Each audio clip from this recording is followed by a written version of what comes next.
In this video, we're going to explore the next set of instructions that have been handed down from the proof of concept design team to us as implementers. The time has come for us to onboard our first host, host 1 in branch 1, which is going to be connected to the switch SW31.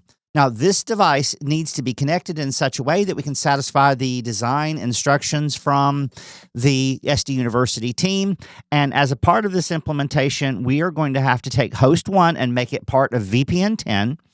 And that host is going to be used in order to be able to conduct a number of tests related to routing with regard to policy manipulation, and also in the near future, some quality of service mechanisms that are going to end up needing to be deployed based on the cost associated to network services and the transport infrastructure as acquired by SD University. This host needs to be assigned an IP address, not and IP address, in 313131. In fact, it's going to get the .2/30 assigned to it, and it will be using a gateway of last resort of 31313131.1/30, which needs to be assigned to the corresponding interface on SW31. And then this particular subnet needs to be advertised into BGP. Now, as a result of this implementation, we're going to discover an issue that's going to surface, and we want to be very, very careful when we take a look at what's going on. Because if you'll think back to one of the previous walkthroughs, I had created a loopback of, I think it was 183.10.31.31, which I have since removed from this host. Instead of using a loopback address, I've decided that we're going to go ahead and use the shared subnet between switch 31 and host 1. And when we originate that route into BGP, we're going to see some issues show up in the environment. And what we want to do is we want to take a careful look at those issues with the purpose of, first of all, identifying the problem and then seeing if we can't remediate the problem. So from the implementation, we need to do some things on switch 31, and we are going to need to take a look at what's happening as a result of making those modifications. So looking at the switch in question, I'm going to go ahead and open a session to it. In fact, you know what? I'm going to log out and log back in so that I can use my secure CRT by switching to native console. I'll sign in. I'm going to go ahead and close out. Actually, I don't need to close out. I have SW41 right here. So let's go ahead and take a look at S41's requirement. So I am actually connected to host 1 via interface Ethernet 0.1. So that's the first thing that I'm going to do is I'm going to go enable config T interface Ethernet 0.1, no switch port. I'm going to put this in VRF forwarding for VRF 10, and I'm going to assign it an IP address of 31.31.31, 1, 255.255.255.252. So that's my /30. I'm going to shut it. And then what I'm going to do is I'm going to go to my host, and from my host, I'm going to see if I can't open up a RDP session. And we need to make certain that this host has the capability of being able to get to that gateway of last resort. And in order to do that, I need to give it its addressing. So to do that, I will simply open a terminal and say ifconfig ETH0 will be 31.31.31.2 with a net mask of 255.255.252. I will say route add default gateway, and we'll go ahead and say 31.31.31.1. Let's go ahead and say ifconfig for ETH0. See if we have the IP address. We do. And I'm going to go ahead and say route -in. And we have the gateway. I'm going to go ahead and say ping 10.3.10.1, which is going to be the IP address all the way up here on SW3 I'm sorry, on CE3. Let's see if we've got reachability. And right now we do not. Let's go ahead and just double check the gateway. Oh, it's not being originated in the routing process. So let's go ahead and just check the gateway as a first step. 31.31.31.1. See if we've got reachability to it. And we do not. Let's double check the interface, make sure I didn't do anything wrong there.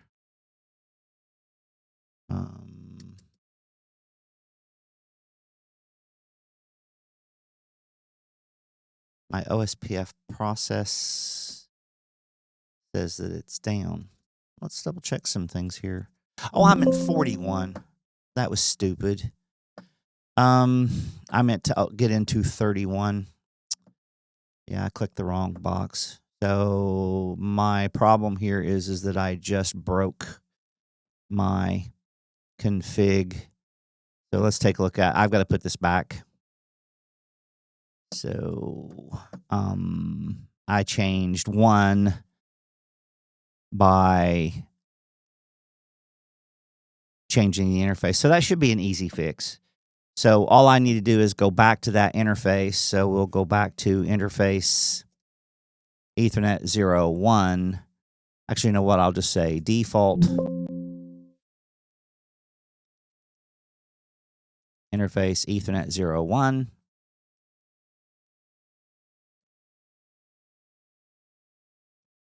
We'll go back to interface Ethernet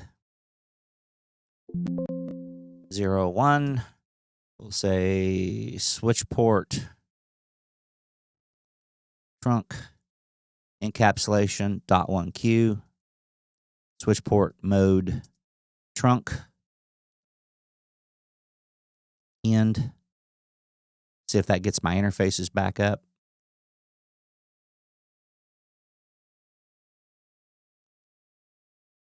Show IP interface brief. So all of my subs are in place. Show run interface Ethernet 0.0, Ethernet 0.1. Show IP OSPF neighbors.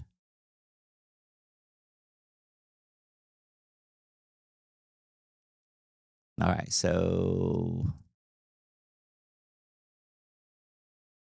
there we go. All right, so all right, fix that tragedy. I apologize. Let's go to the right device. In fact, I'm going to get rid of SW41 right now, and I'm going to go into 31, and I need to make the subsequent change there. So in, we'll say config T, interface Ethernet 0.1. We're going to say no switch port IP address 31.31.31. 1.255.255.255.252. Actually, VRF forwarding 410 first. Then I'll put that IP address back on. I'm going to say no shut. Exit. Exit. Show IP interface brief. The assigned addresses. There I have it. It's up. Let's go ahead and say ping 31.31.31.2.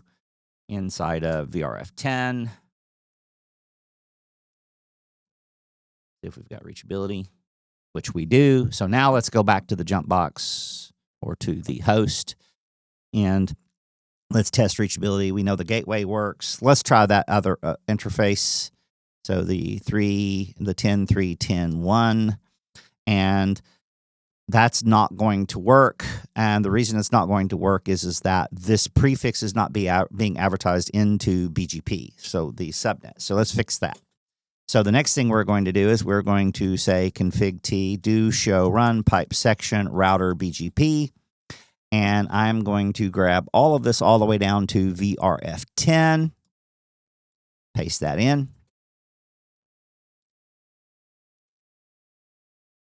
And then I'm going to say network 31.31.31.0 with a net mask, or with a mask of 255.255.255.252 end.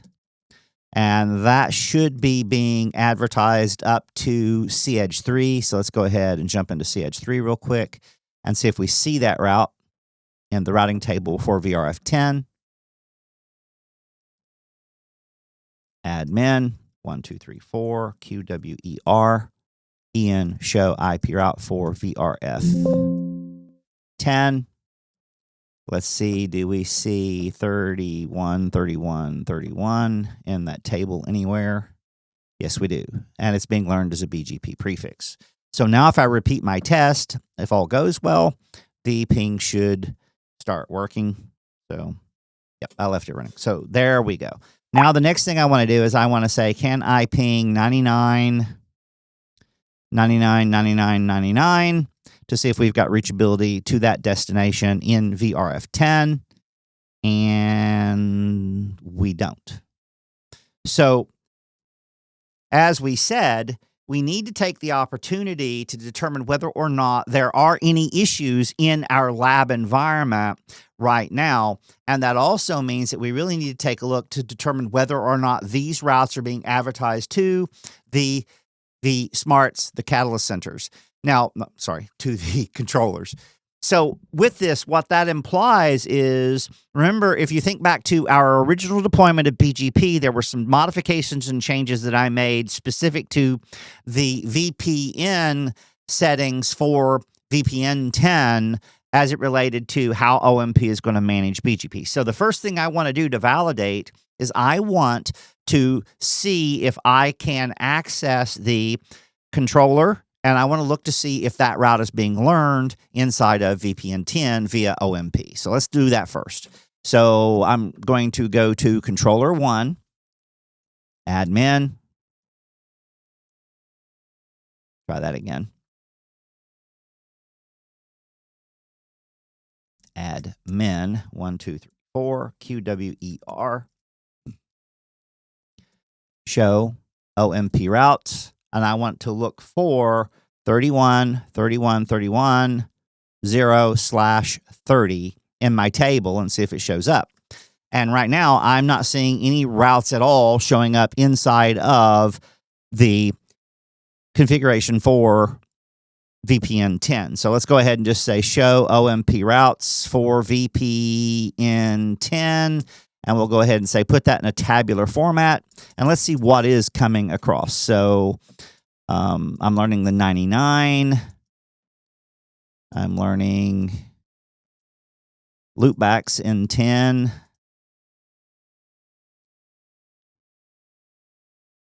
But at this particular juncture, I am not learning 3131. I'm learning 5151, but I'm not learning 3131.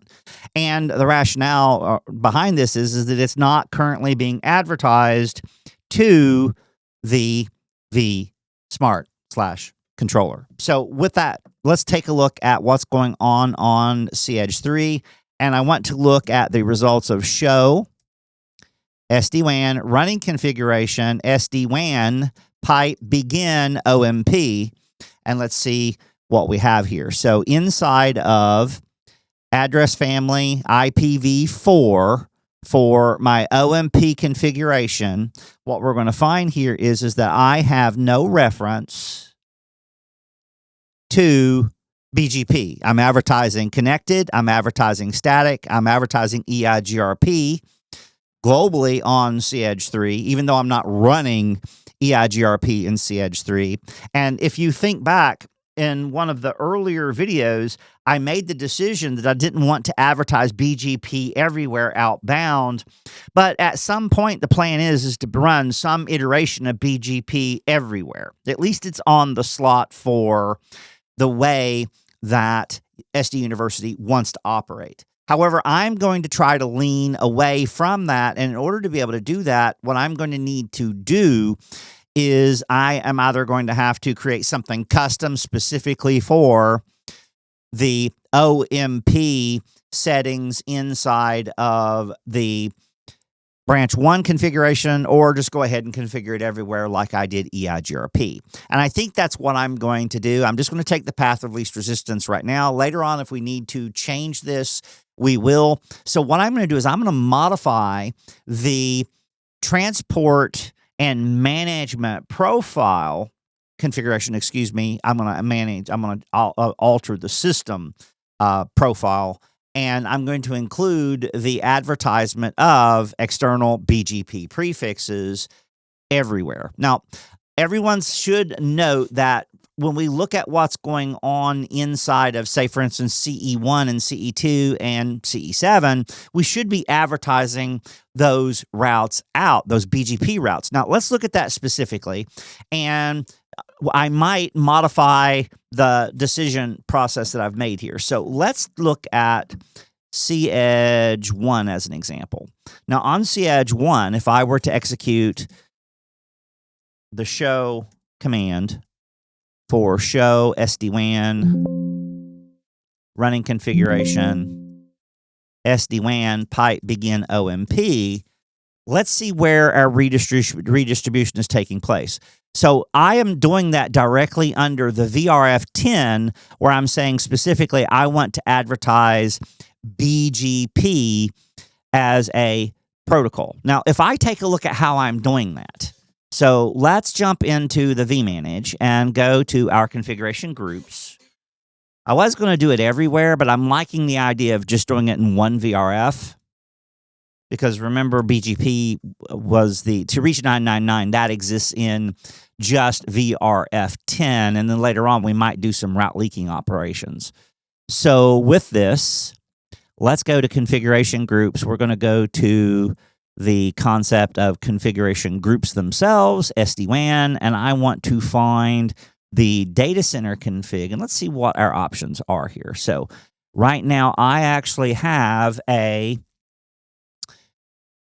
optional service profile for VPN 10, 20, and 30, and that's where I made that modification. So if I were to edit that and take a look at the configuration for the profile configuration for specifically VPN 10, which is this guy right here, and I edit this, what we should see as a result of this, if we look at the advertise OMP, I'm advertising BGP and external OSPF routes. Now, if I were to exit out of this and go back and take a look at, say, for instance, branch 1 and look at it, what we're going to see here is I am actually using branch 1 VPN 10. I have the profile.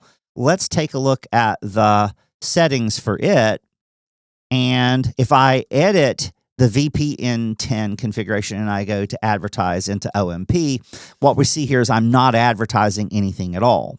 Now, what's happening here is that this particular profile, branch 1, VPN 10, 20, and 30, is unique to this configuration group. So if I wanted to just go ahead and advertise BGP, it's going to be very easy to do that by selecting the protocol that I want to advertise. So I'm going to go ahead and say BGP. I'm not running OSPF at all in that site, and I should be advertising OSPF as part of my generic OMP configuration, not for the address family VPN v4.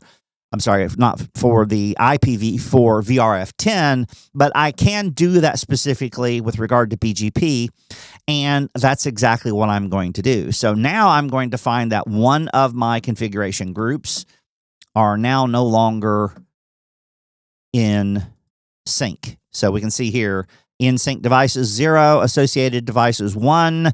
So let's go ahead and modify this, and we're going to deploy. I will select the configuration. And if all goes well, next my way through this to deploy, we'll push the configuration. I'll go ahead and just view the deployment status. And then I want to validate this from the command line before I do anything else on CEdge 3. So devices online.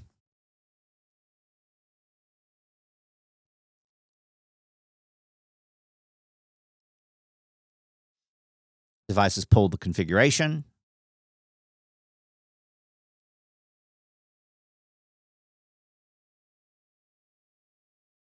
Devices configured. All right, so to validate that, let's navigate back over to CEdge 3. from CEdge3's perspective, if I say show SD-WAN running configuration, SD-WAN pipe include or begin, OMP, we should see that under the VRF 10, we now have an advertise BGP. And again, like I said, with regard to the normal configuration for BGP, we can see here, just straight BGP v4, we have connected, static, and the EIGRP prefixes. I'm not running OSPF. So from my perspective, this is probably the best way to do this. So I know I kind of danced around it earlier, but I'm trying to make as nominal as change and as granular as change as possible by focusing on specific devices through the utilization of these specific configuration groups. So now the object of the exercise is to find out what's happening on the controller. And to do that, what I'm going to do is I'm just going to up arrow till I get to the show OMP routes 3131. And I'm going to go ahead and say provide that in tab. And sure enough, we see that 3131 is being advertised to us via CEdge3. It's being advertised from my controllers. So my other controller, controller 2, but here's my dilemma. For some reason, CEdge7 is also saying that it can be used to reach that destination. Now let's look at the drawing. So if I were to jump into my Eve topology architecture, what's happening is, and I'm gonna shrink this down just a little bit, and I want to get a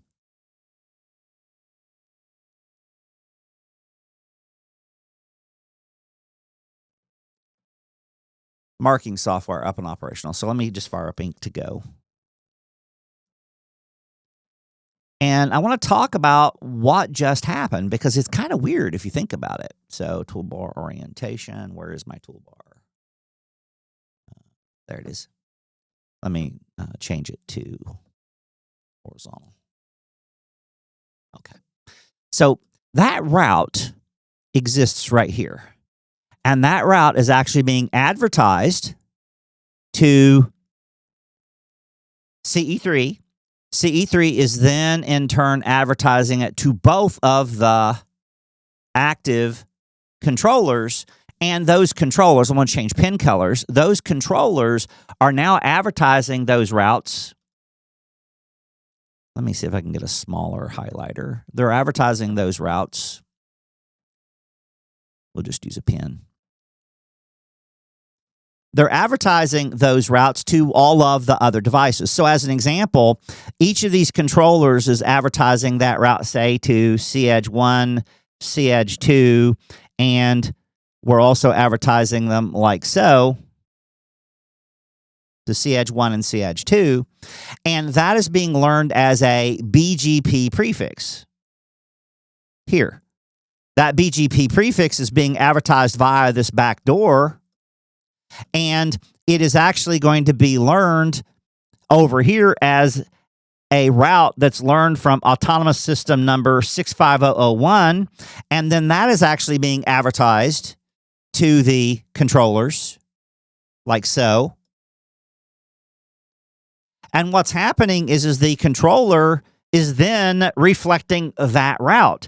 And this is a major, major problem. And this is why I tried to avoid this earlier on in our walkthrough dealing with BGP as a routing protocol. So what we have now is we have a pretty significant problem in our environment with regard to how we can send data to that prefix of 313131.0/30. So if I look at it from the perspective of the CEdge, so if I go to CEdge3 and I say show IP route for VRF10,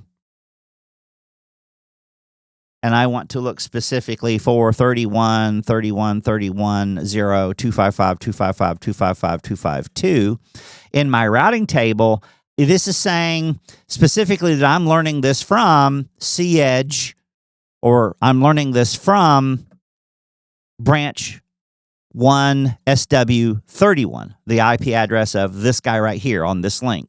10.3.10.2 should be coming from that neighbor. And that should be no surprise, as a direct result of the fact that this is actually being learned from the BGP process that we're looking at, and it's being learned with an administrative distance of 250. It's being learned via OMP with an administrative distance of, as an example, let's just take a look at it. We'll say show. Actually, it's not going to be advertised back because it's originating from CH3. But 251 is the administrative distance for OMP. So I'm now not going to be learning that route via whatever's being reflected from Controller 1 and Controller 2. Now, in the interim, let's go ahead and take a look at another device. In fact, let's go to CH7. So I'm going to go up to CH7, and from CH7's perspective, I'm going to log in admin 1234 QWER Ian, and from CH7's perspective, I'm going to do the exact same thing. I'm going to say show IP route for VRF10, and I want to find 31, 31, 31, 0, 255, 255, 255, 252. And let's see what's in my table. Now, notice right here, it is learned via BGP 65002. That's my autonomous system. And we can see here that it's saying that I'm learning that from 10 site 2, 10 is the VRF, and that is going to end up being R2. The .2 here is R2. And as such, I'm now advertising that out, and notice that it has a route tag of 65001, which is going to end up being the tag that's assigned to it dynamically because it's being learned via the BGP back door between the DR site and the data center. Now, this is very, very problematic because now what's happening is that this route is actually being placed inside of the routing table. And if I were to say show BGP VPN v4 unicast all, and we look at the values here, actually, we're looking specifically for 31, 31, 31.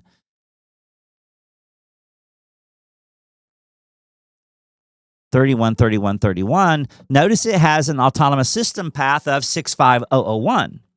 Now, the scenario that we have to look at here is very, very problematic because we're taking a BGP learned prefix that we're actually learning from data center, and what we're doing is we are making record of all of its attributes, 65001, meaning it was learned from another autonomous system. Bear in mind, I'm in 65002. Sitting on CH7. And what we're doing is we're advertising that out to the controllers. Now, when we advertise it out to the controller, if I were to go to Controller 1, and let's look specifically at show OMP route 4, 31, 31, 31. Well, we've got it in the table right now. So what we're going to see here is that notice these are all chosen and resolved, which means they're all going to end up being reflected. And the problem here is that this is happening because in BGP, which is an external routing protocol, we typically use the autonomous system number or the AS path to prevent loops. However, as we're redistributing BGP into OMP and advertising it towards these controllers, it becomes important to understand that, one, we're not advertising the autonomous system path or the AS path designation. So let's look at that first. So I'm going to say show OMP routes 4, 31, 31, 31, 0/30, and we'll look at it in the regular format. And this says it's coming from CH3. And if I go down and take a look at AS path, the AS path is not set. If I take a look at it from the configuration from 7, and I look at AS path, the AS path is not set. Now, the scenario here is that 7 does have a value for the AS path. It should have 65001 in it. And as a result of the way that BGP gets advertised into OMP, we don't get all of the attributes. And it really doesn't make a difference from OMP's perspective because even if we did, get the autonomous system path, and we know that we should prefer a BGP learn prefix via the shortest AS path. The point of the matter is that AS path doesn't mean anything to OMP. So even if I enabled the concept of propagating the AS path, which we'll look at later on in the class, the point is that OMP is going to ignore it because OMP doesn't use AS path as one of its attributes. Remember, we look at the origin protocol. In this case, it would be IBGP or EBGP, and that would determine how we're going to be placing the route in the table. And then ancillary to that, we look at elements like the cost or metrics associated, of which autonomous system is not one of those advertised values. Now, I could make a change. I could advertise or propagate the AS path. I could propagate communities, but bear in mind, those mechanisms only really have meaning for BGP. Inside of OMP, they're not going to be used to make a routing decision. So what we want to do right now is we want to look at one of our options, because the issue here is that what's happening is the data center is learning about 31.31.31.0 from CEdge 3, from the controller via CEdge 3 advertising it to the controllers. And then it's advertising it to CEdge 7, and CEdge 7 is looking at it and says, well, it's originating here because I'm learning it via BGP, and because of our configurational change of advertise BGP prefixes in VRF/VPN10, what's happening is that's being advertised out towards the controller. And the rationale behind this is going to be as a direct result of the simple fact that that backdoor exists. Now, I want to look at an option that we can leverage inside of SD-WAN to see if we can't mitigate this problem. Now, in order to be able to, quote unquote, mitigate the problem, what we're going to do is we are going to, my panel's not working, we're going to take a look at this from the perspective of the vManage. So what I want to do is I want to do a little bit of validation from the perspective of the the SD-WAN manager. So let's go ahead and jump over to it. I'm going to log in. I'm going to go to admin.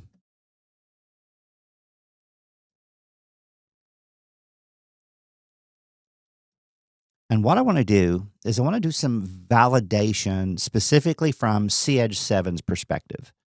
So we're going to go to Monitor, Devices, to CEdge 7. From CEdge 7, I'm going to scroll all the way to the bottom to Real Time. And what I want to do is I want to look at BGP routes. I want to know about what routes I'm learning via BGP. And in this specific scenario, I'm not going to use any kind of filter. And we're going to wait for the vManage to produce the information. So in this instance, we can see here VPN v4 unicast is the address family that I'm using. And when we take a look at what we're doing, I'm looking specifically at all VPNs here, but the one that I'm really focused on is going to end up being VPN v4 unicast routes learned via VRF10. And specifically, the one that I want to look at is going to end up being the route for 31.31.31. And what we're seeing here is this route is actually being included as a best path valid internal route that is originating from Autonomous System 65001.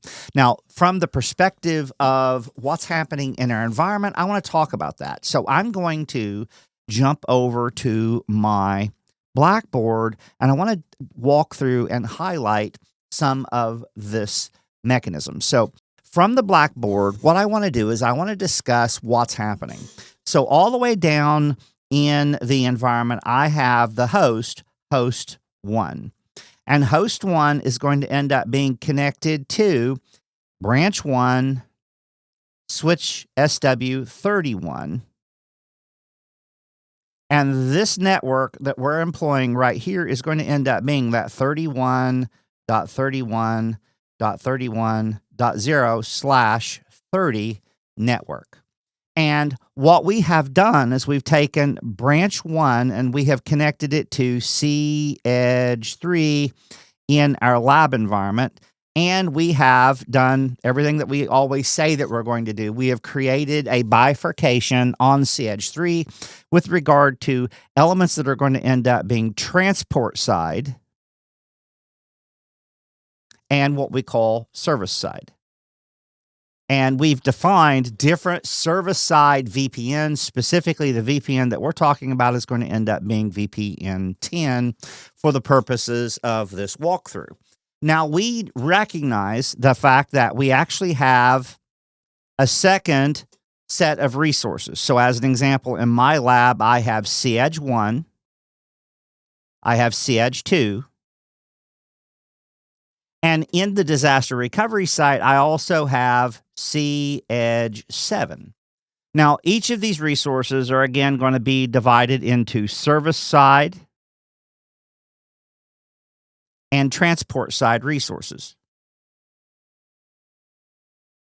Even though these are in separate physical sites, locations, this being 65001, this being 65002, this site being 65003. And what's happening here is we are advertising this information to our vSmarts via the OMP tunnels that are going to, the DTLS tunnels running OMP in our environment.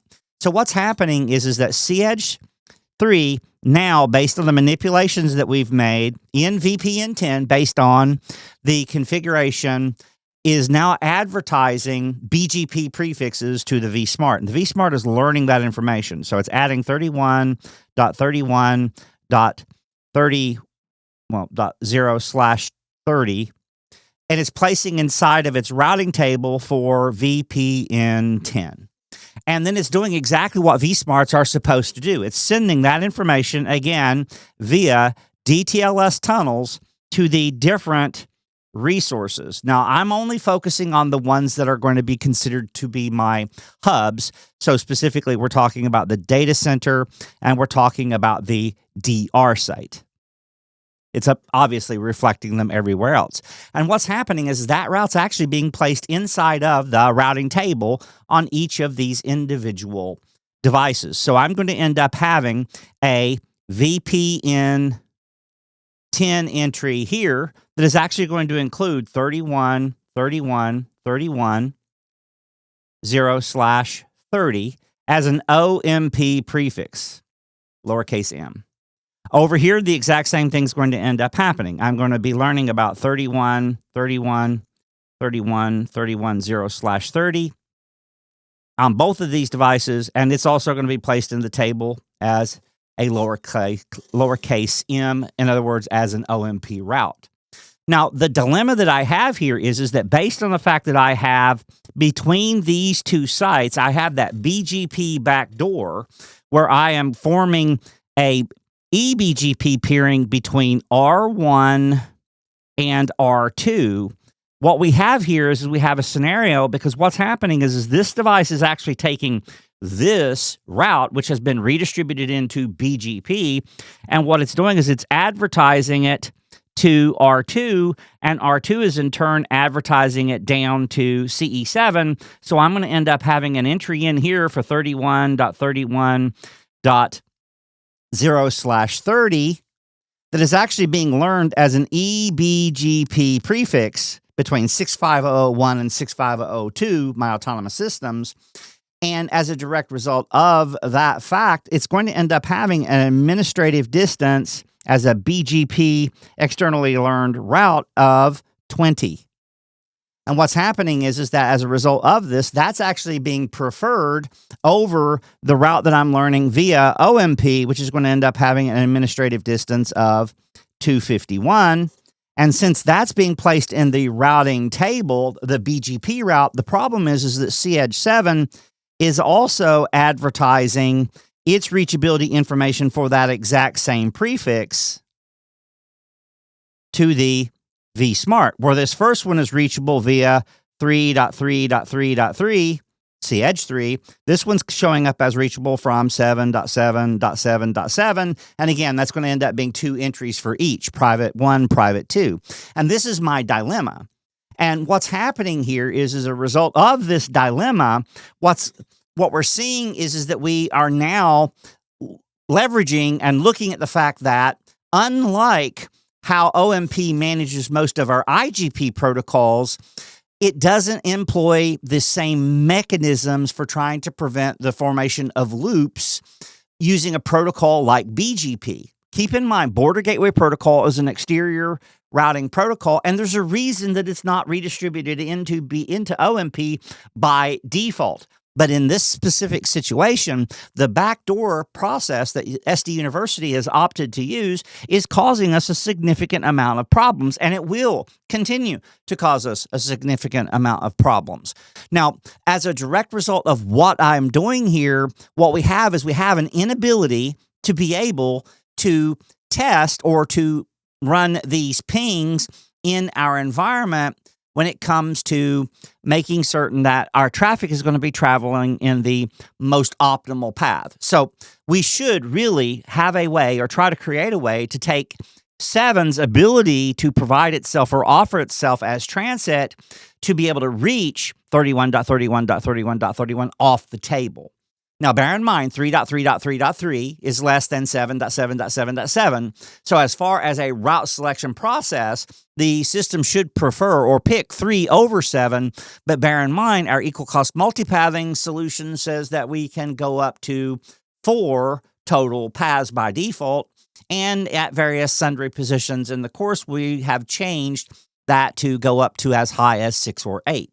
So the problem that we have here is the fact that, since it is a valid candidate, and since we're not looking at any other characteristics associated to BGP, and since the BGP best selection process is not being translated into OMP, and even if it were, OMP is going to ignore it, we have a design scenario. So my first solution would be to double check whether or not there's a way for me to be able to fix this using just regular rules for BGP. So we have a backdoor between data center and the DR site. Is it possible for me to, as an example, modify the peering relationship between R1 and R2 such that R1's not going to advertise any of the OMP learned prefixes into the disaster recovery site? Because bear in mind, the disaster recovery site is supposed to be alternate transit to reach assets inside of the data center should CH 1 and CH 2 both fail, but I'm not looking at the opposite of that being true. So when we step into and start looking at this, there are a number of ways that we can actually mitigate this problem. And the first one that I'm going to use is just basic filtering. So what I'm going to do is I'm going to create a route map that's going to say, I only want to advertise prefixes originating in 65001 as a BGP prefix to R2 by making that change on R1 outbound towards R2. And this is going to give me the ability of being able to only advertise routes that are going to be inside of 65001 that are originating using the neighbor statement. I'm going to get rid of this idea of redistribution. Now, this is an SD-WAN class, and this is not an SD-WAN solution, but ultimately I would like to come up with a way to be able to implement the same methodology using some type of attribute or criteria that we can assign inside of SD-WAN. So after a fashion, let's just go ahead and see if stopping this fixes the problem. And if it does, let's see if we can fix it using something related to a feature or a capability that we can enable inside of SD-WAN. So to do that, let's first of all do some double checking. I'm going to go ahead and access the resource here. So when I take a look at what's going on, I have a ping going to 99.99.99. That seems to have stopped working. The fact that it stopped working has everything to do with the problem that's being generated. So the scenario that we're encountering here is directly related to the fact that devices are having difficulty determining how to get traffic back to host 1 because of the reachability issue that's being generated at the controller for its subnet of 31.31.31.0/30. So what I am going to end up doing is I'm going to fix this, as I said, first of all, utilizing a standard filter.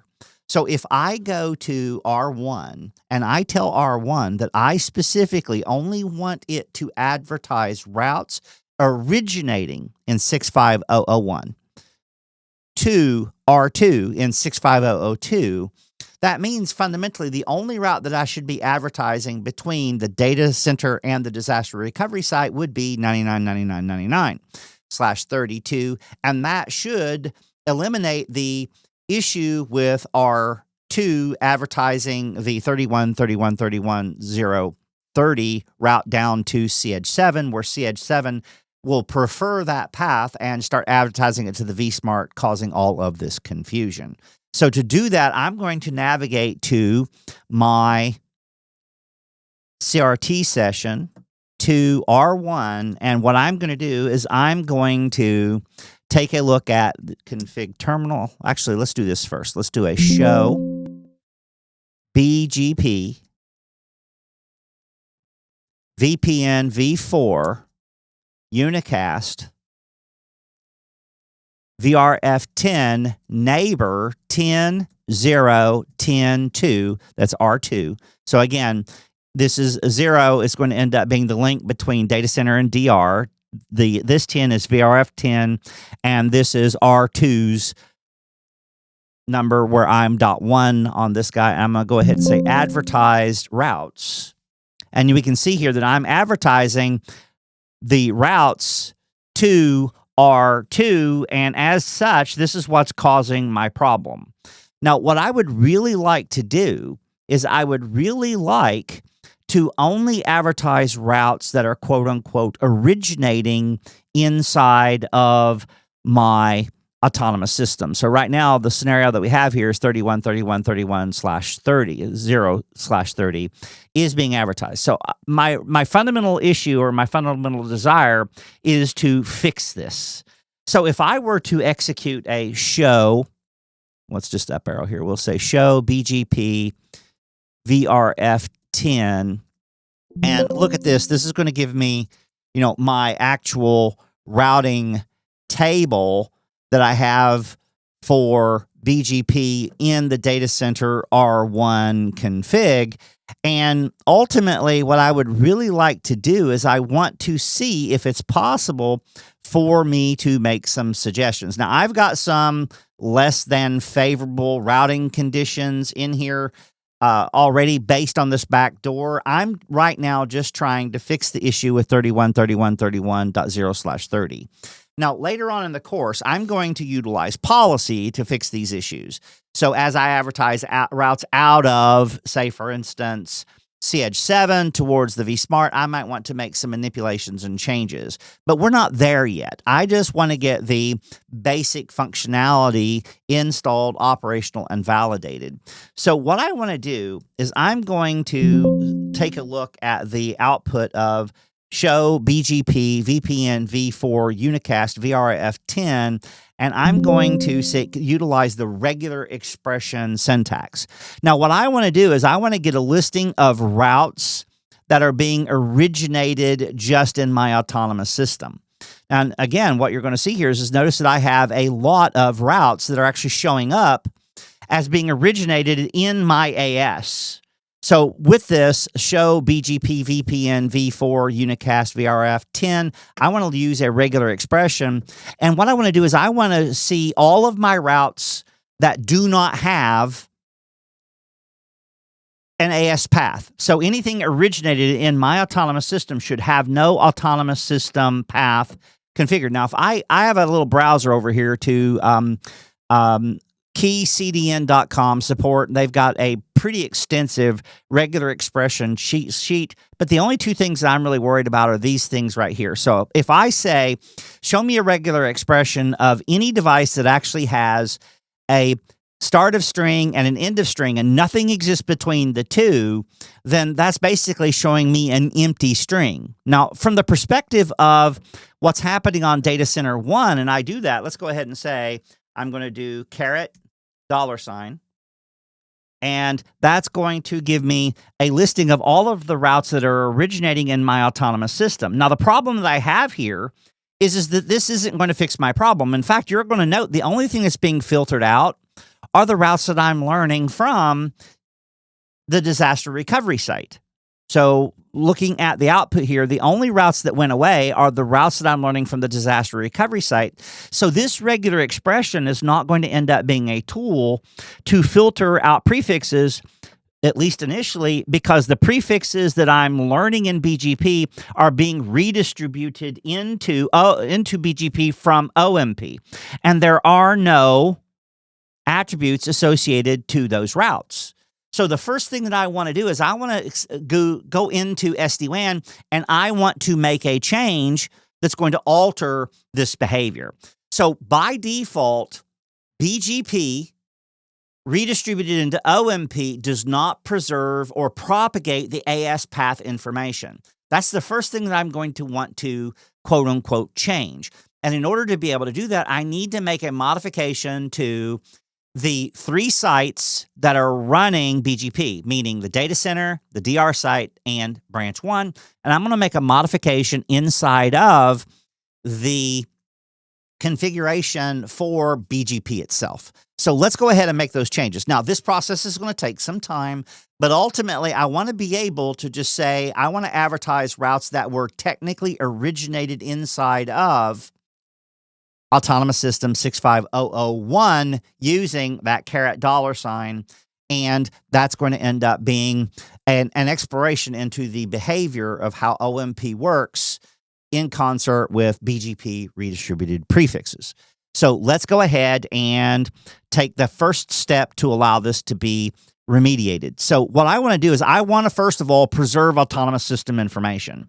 So if I go to, say, for instance, Controller 1 and I say, show me the route or show me the OMP route for 99.99.99.99/32, and I look at the output here, what we want to see is I'm going to look at it from the perspective of the routes that are being advertised. Now, I know that that route in the DR site has a AS path that begins with 65001 because that's how it was originated. But if I look at the output for what's being advertised from 777, so I got to get past 1 and 2.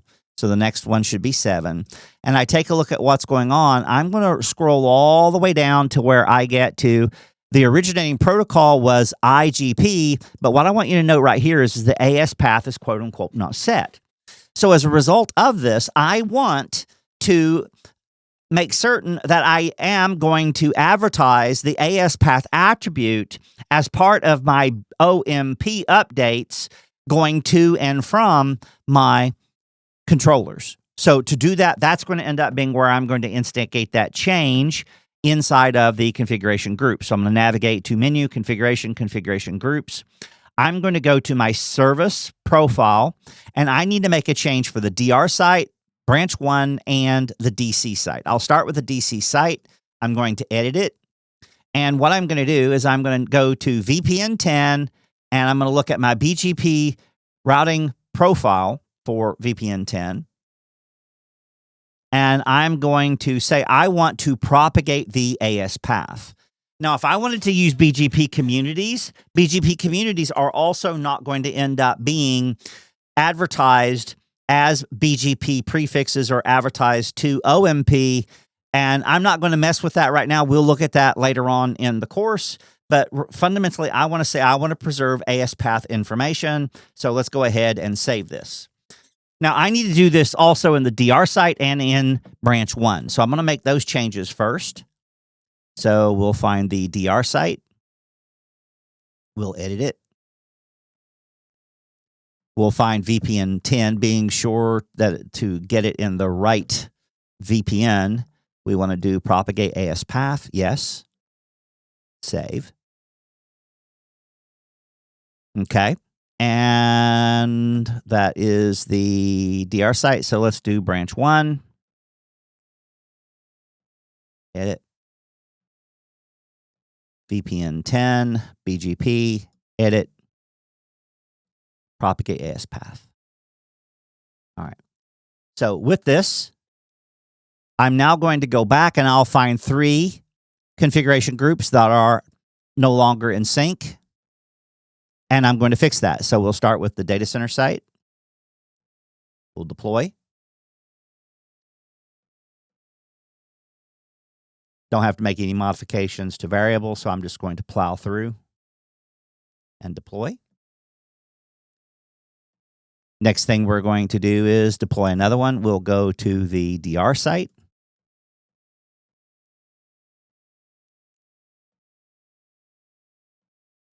Plow through. And then we'll do branch 1. Configuration groups, branch 1, and deploy.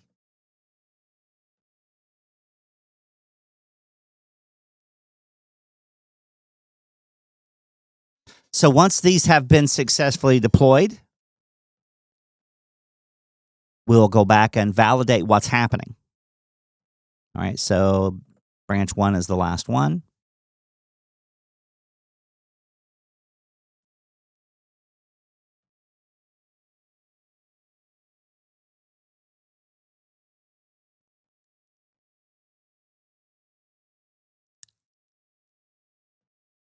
All right, so back to overview, configuration, then I'll jump back into configuration groups, and all of them should be green, and they are. So let's return to the controller, and let's repeat our show command. Now, because these routes originate in 65001, we're going to find CE1 and CE2 are not going to apply an AS path value to them for any transport. So AS path from CE1, not set. AS path from CE2 is going to end up being not set. For private 1, if I take a look at private 2, it's going to end up being not set. However, if my settings were adopted, I should at least learn that 65001 was where the route originated in the data center, the discovery or the DR site. So I am learning the autonomous system, but the problem here is that even though I am now advertising the AS path, I'm not advertising anything coming from any of the sites that all had IGP learn prefixes. So fundamentally right now, if I were to go back to my R1 config and re-show my show command using that regular expression, I'm not going to find any change. So let's double check that. So I'm going to go back to R1. I'm going to reiterate my show BGP, VPN, V4, unicast, VRF10, regular expression, beginning and end for my AS path. And like I said, nothing's really changed. Now, this is where we need to have an understanding of what happens in SD-WAN. Now, one of the things that I noted when I was doing my blackboard, so let's go back and take a look at the blackboard. Find my stylus here somewhere.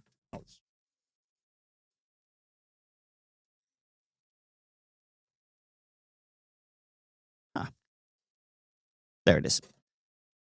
So let's go back to my blackboard. And from the blackboard, remember we had this entire expanse from, I'm going to go ahead and draw it in green.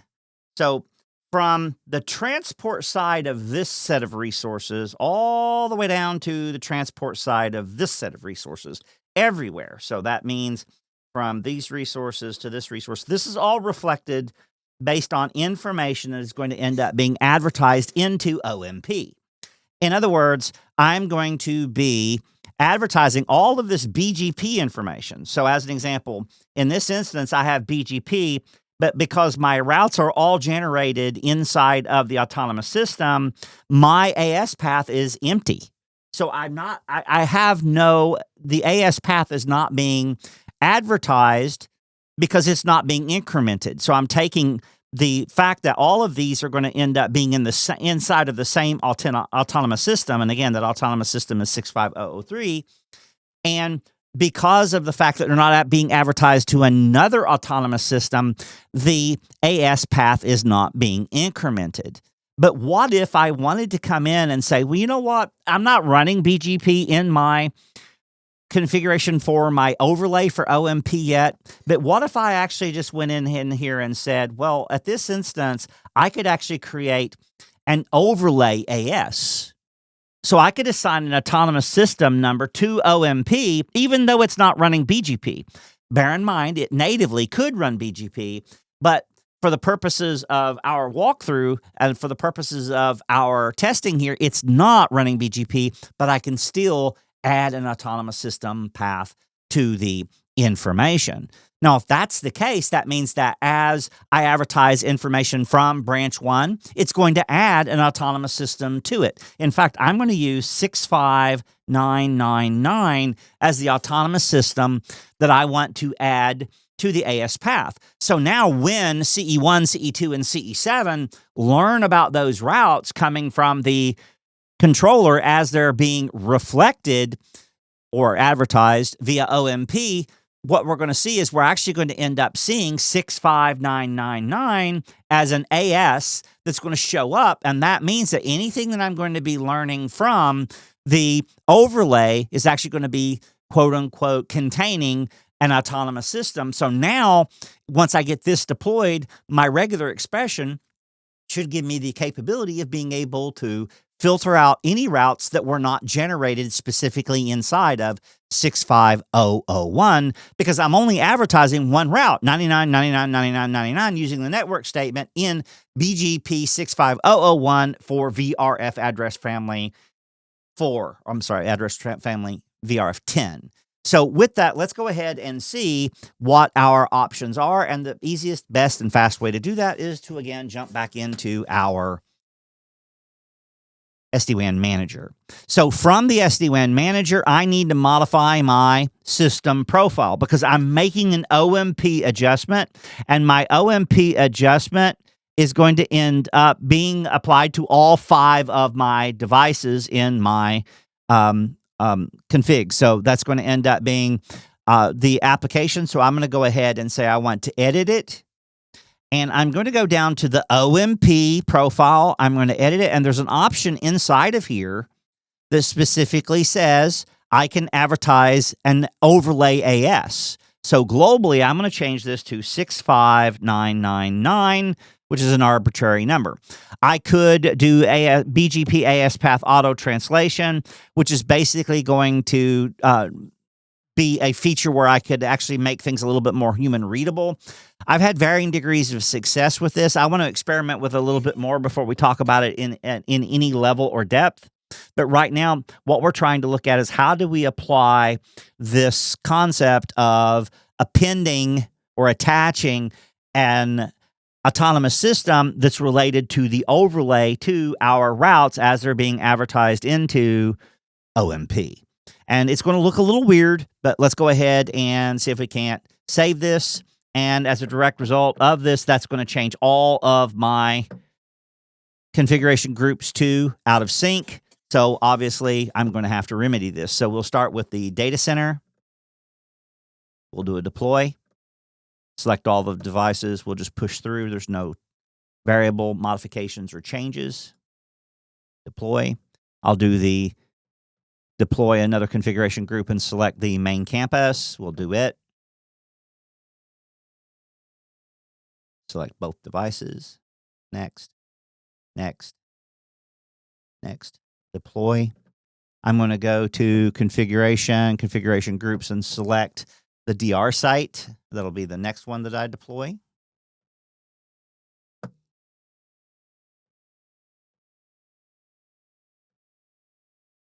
I'm trying to move through this as quickly as I can, or as the system will allow. Branch 1 needs to be next.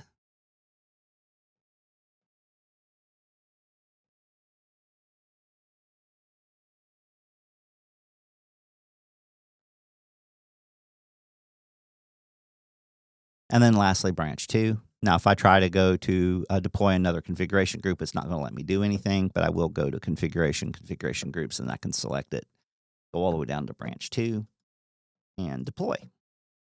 We'll power through.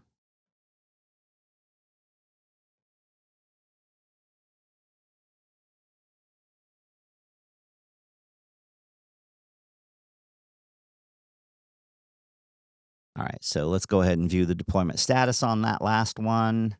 We'll wait for it to apply. Then I want to double check what is being learned by the vSmart and what is being learned by the devices. Okay, so close. All right, so let's go and jump into the configuration here. So now we're going to go to Secure CRT. I want to take a look at the controller. We'll repeat our show command for 99.99.99. And from CEdge 1, we'll go down and we'll take a look at it. Notice it says the AS path is not set.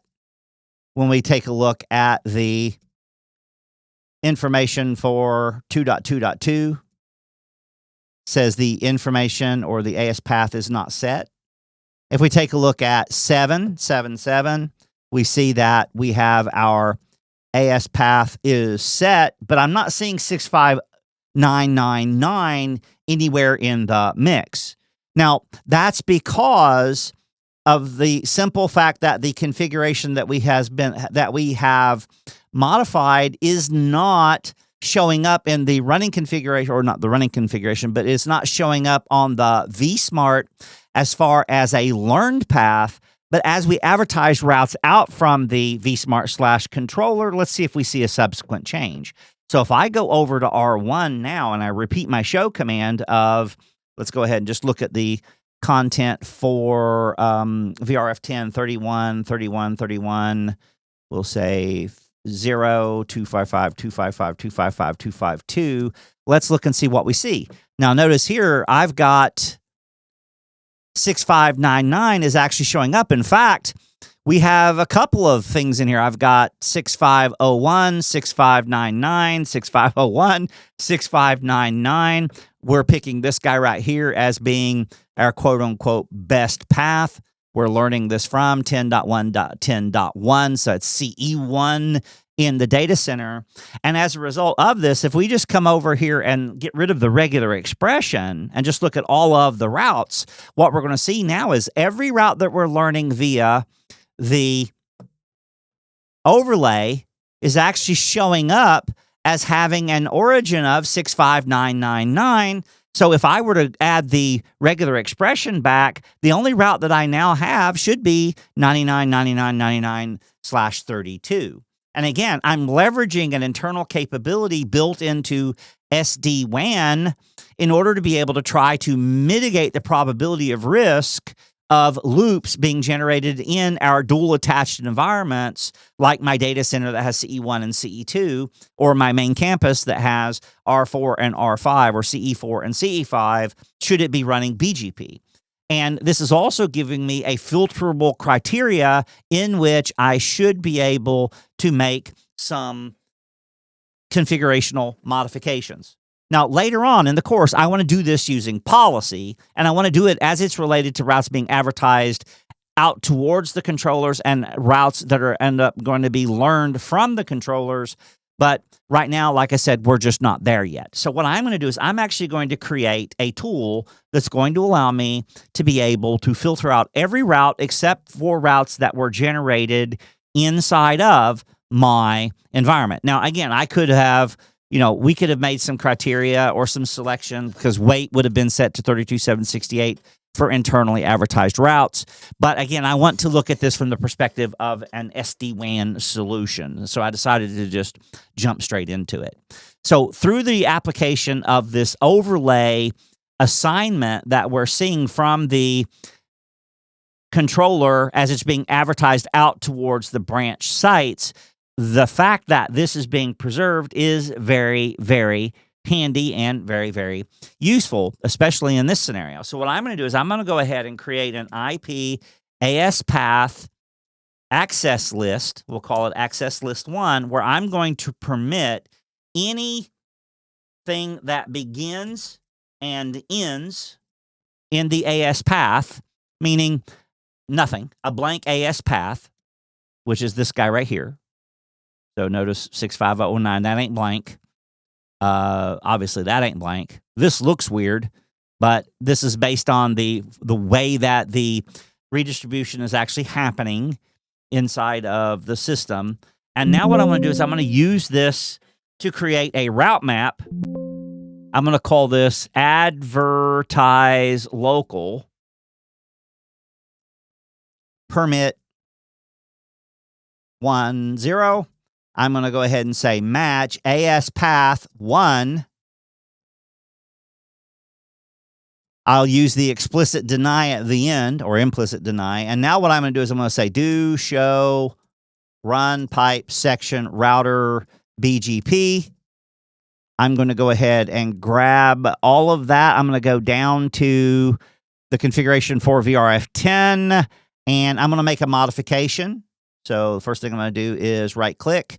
My modification here is going to end up being my neighbor 10.0.10.2. I want to use a route map of advertise local outbound towards that neighbor. I'm going to go ahead and select paste. Exit. Exit. I'm going to do a clear BGP VPN v4 unicast star. That should kill out all of my configurations and force BGP to recalculate the configuration. The next thing I'm going to do is I'm going to go to R7. And from R7's perspective, admin 1234 QWER en show IP route for VRF10, specifically for 31, 31, 0, 255, 255, 255, 252. Let's look and see if it's in the routing table. It is. Notice it's now being known via OMP, where it's being redistributed into BGP, which is perfectly fine with me. And it's going to say that I need to send that data to C Edge 3. By virtue of the fact that I'm learning this as an OMP route, it is now not being placed in my routing table, aka BGP. And as a result, I'm now no longer advertising it to the controller.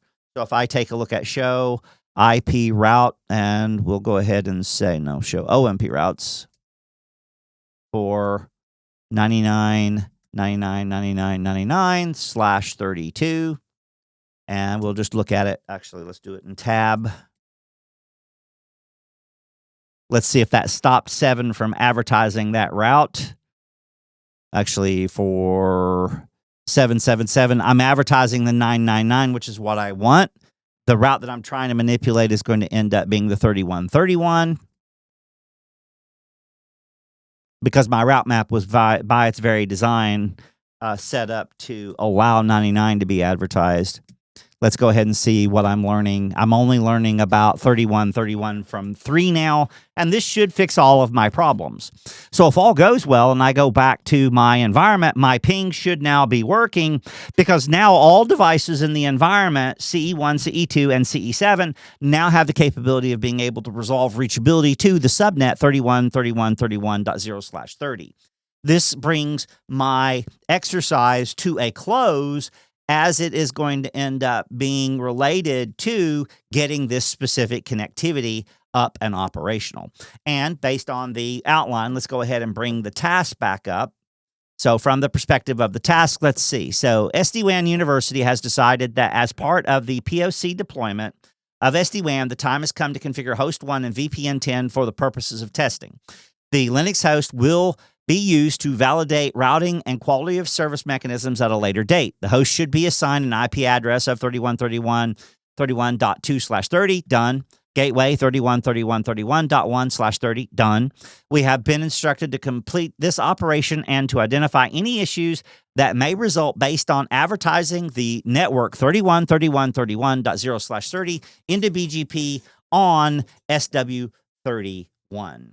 And this should resolve all of the issues in the lab environment as a direct result of bringing up BGP in that spoke of branch 1 And from that perspective, we've mitigated it using a number of methods. We chose to change the fact that BGP that by default does not propagate the AS path, the autonomous system path, which is a BGP attribute, but we can force it, which we did.